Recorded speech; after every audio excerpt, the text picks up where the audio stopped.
L'Éternel est mon berger, je ne manquerai de rien. Salut à vous, bien-aimés dans le Seigneur. Nous vous bénissons de la part de Dieu notre Père, par Jésus-Christ, le seul Seigneur, le seul Sauveur, celui qui est, qui était et qui revient bientôt. C'est votre humble serviteur, l'esclave inutile de Christ, Yannick Stéphane, pasteur, enseignant de la parole de Dieu. Nous voulons nous édifier toujours dans la parole du Seigneur et nous voulons parler de ce psaume 23, verset 1. L'Éternel est mon berger, je ne manquerai de rien. Qu'est-ce que ça veut dire? Quelle est la profondeur de ce message qui est donné par le psalmiste, à savoir David? Le Seigneur est mon berger, je ne manquerai de rien, ou bien je n'aurai point de disette. Est-ce que ça veut dire qu'on ne va pas manquer des choses? Non. Et cette mauvaise compréhension que beaucoup de gens ont, quand ils prennent le psaume 123, verset 1, ils ont des moments difficiles et puis ils vont se mettre à prier. Seigneur, tu as dit que l'Éternel est mon berger, je ne manquerai de rien. Mais non, c'est pas comme ça. Ça ne se passe pas comme ça. Si Dieu est votre berger, quand il vous dit que vous ne manquerez de rien, ça ne veut pas dire que vous ne pouvez pas avoir des moments où vous ne manquez pas.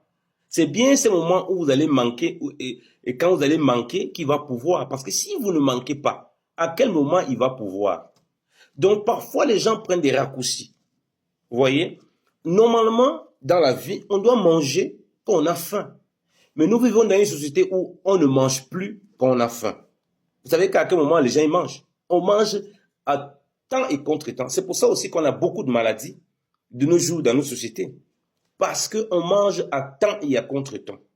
Donc, il en est de même dans la vie et la relation avec Dieu. Quand l'Écriture précise, l'Éternel est mon berger, je ne manquerai de rien, vous voyez que ça le présente comme au futur. Ça veut dire que si je manque aujourd'hui, demain je ne manquerai pas certainement. Pourquoi? Parce que l'Éternel va pourvoir à mes besoins. Ça ne veut pas dire que tu ne peux pas avoir des moments de disette. Ça ne veut pas dire que tu dois aller tout le temps rappeler à Dieu. Non, tu as dit que je ne manquerai de rien, je ne dois rien manquer. Non. Puisque dans ce même psaume, on aura l'occasion de partager, si le Seigneur le permet, chaque verset de ce psaume 23. Parce que la preuve, il dit, même dans l'ombre de la vallée de la mort, je ne crains rien. Ça veut dire que je vais connaître l'ombre de la vallée de la mort. Je vais connaître le moment de mort. Je vais connaître le moment de disette. Je vais connaître des moments de difficulté. Mais c'est là où Dieu me montre sa capacité à pourvoir à mes besoins. Sa capacité à me relever. Il faut que j'ai faim pour qu'il me donne à manger. Le Seigneur dit que heureux ceux qui ont faim, ils seront rassasiés. Heureux ceux qui ont soif, oui, ils seront abreuvés. Il dit que si quelqu'un a soif, qu'il vienne à lui, des fleuves d'eau vive couleront dans son sein.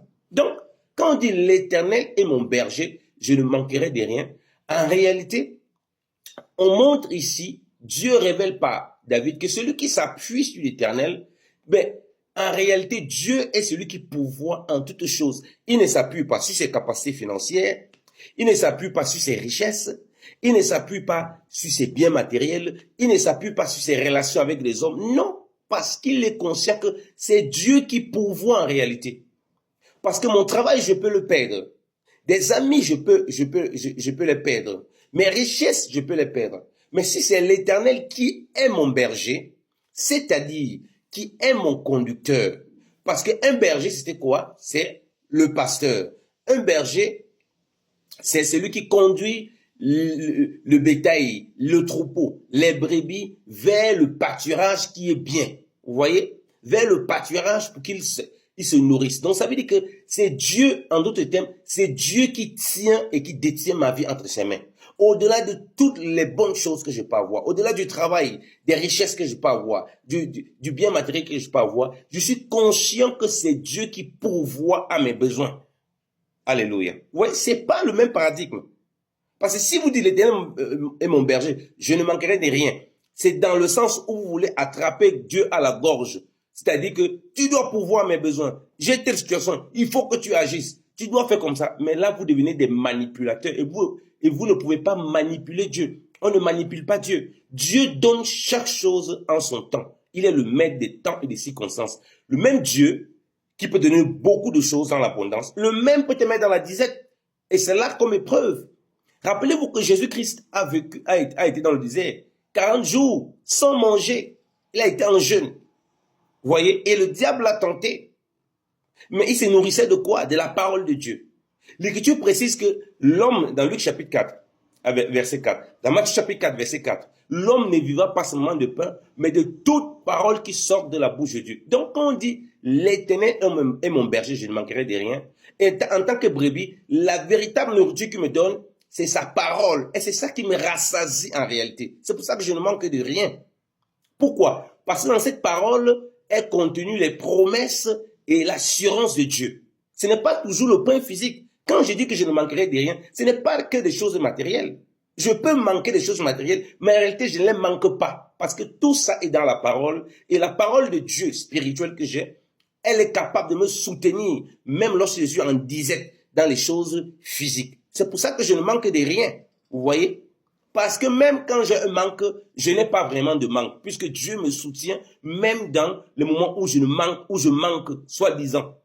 Et c'est là où, quand il me donne des choses sur le plan matériel, je suis reconnaissant. Les gens ont résumé Dieu uniquement aux choses terrestres et matérielles. Donc quand Dieu dit par la bouche de David, l'Éternel est mon berger, je ne manquerai de rien, il ne parle pas d'abord des biens matériels.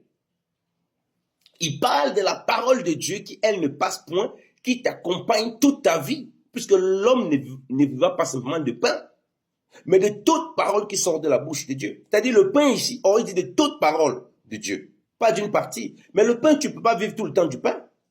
Vous voyez? Un moment, tu manges le pain, un moment, tu fais ceci. Le pain constitue tes biens. Vous voyez, les gens peuvent avoir les biens qu'ils veulent dans le monde, mais ça ne résout pas tous les problèmes qu'ils ont et toutes les choses qu'ils ont pour les accompagner dans la marche avec Dieu. Vous voyez, bien-aimés dans le Seigneur. Donc, quand l'Écriture précise que l'Éternel est mon berger, je ne manquerai de rien, vous ne manquerez de rien parce que vous êtes attaché à Dieu, parce que vous êtes connecté à Dieu, parce que sa parole qui contient et les promesses matérielles, et les promesses spirituelles, et les promesses à venir, va vous garder connecté à Dieu et vous donner l'assurance et vous ne manquerez vraiment de rien. Donc, lorsque vous n'aurez pas quelque chose, vous avez quelque chose que vous désirez, mais puisque vous vous attendez au Seigneur, vous êtes dans l'assurance. Le but de dire l'Éternel est mon berger, je ne manquerai de rien, c'est de vous garder dans l'assurance que Dieu pourvoit à vos besoins, même dans les moments les plus difficiles, même dans la disette matérielle, la disette spirituelle, même lorsque spirituellement vous semblez ne pas voir les choses, il est là avec vous. Même lorsque vous semblez être dans le flou, dans les choses que vous traversez au quotidien, dans votre vie de tous les jours en tant qu'humain, Dieu est là pour vous accompagner. C'est en ça qu'on dit l'Éternel est mon berger. Et c'est le berger qui vous conduit. C'est pas vous qui imposez au berger. Lorsque un berger a décidé de faire sortir son troupeau pour aller manger, pour aller à un pâturage quelconque, c'est pas le troupeau qui décide. Le troupeau peut bêler comme il veut. Le troupeau peut se plaindre. Le bœuf, tous ils peuvent se plaindre. Mais c'est uniquement le moment où le berger a décidé d'ouvrir la barrière, de conduire le troupeau vers le pâturage, que le troupeau peut se déplacer. Voilà comment vous devez être. Mais vous voulez imposer à Dieu. Tu as dit, tu es mon berger, je ne manquerai de rien. Regarde, je manque de telles choses. Donne-moi ça, donne-moi ceci. Mais ça, c'est de la manipulation. Et vous avez des pasteurs et des enseignants qui vous disent, Dieu a dit qu'il sera ton berger. Réclame. C'est pas comme ça. Ça se passe pas comme ça. Tu as beau réclamer depuis, tu n'as été que dans la frustration. Et ce matin, je n'aimerais pas que tu sois dans la frustration.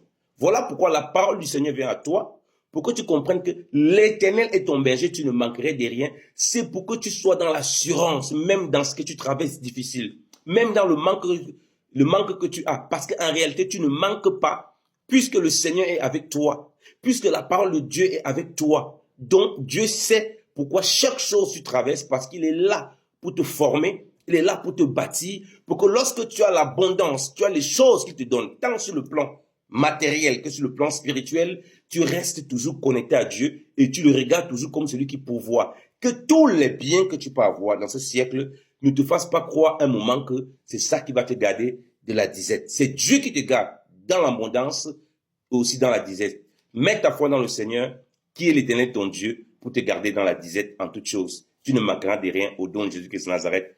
Amen. Soyez bénis en Jésus-Christ.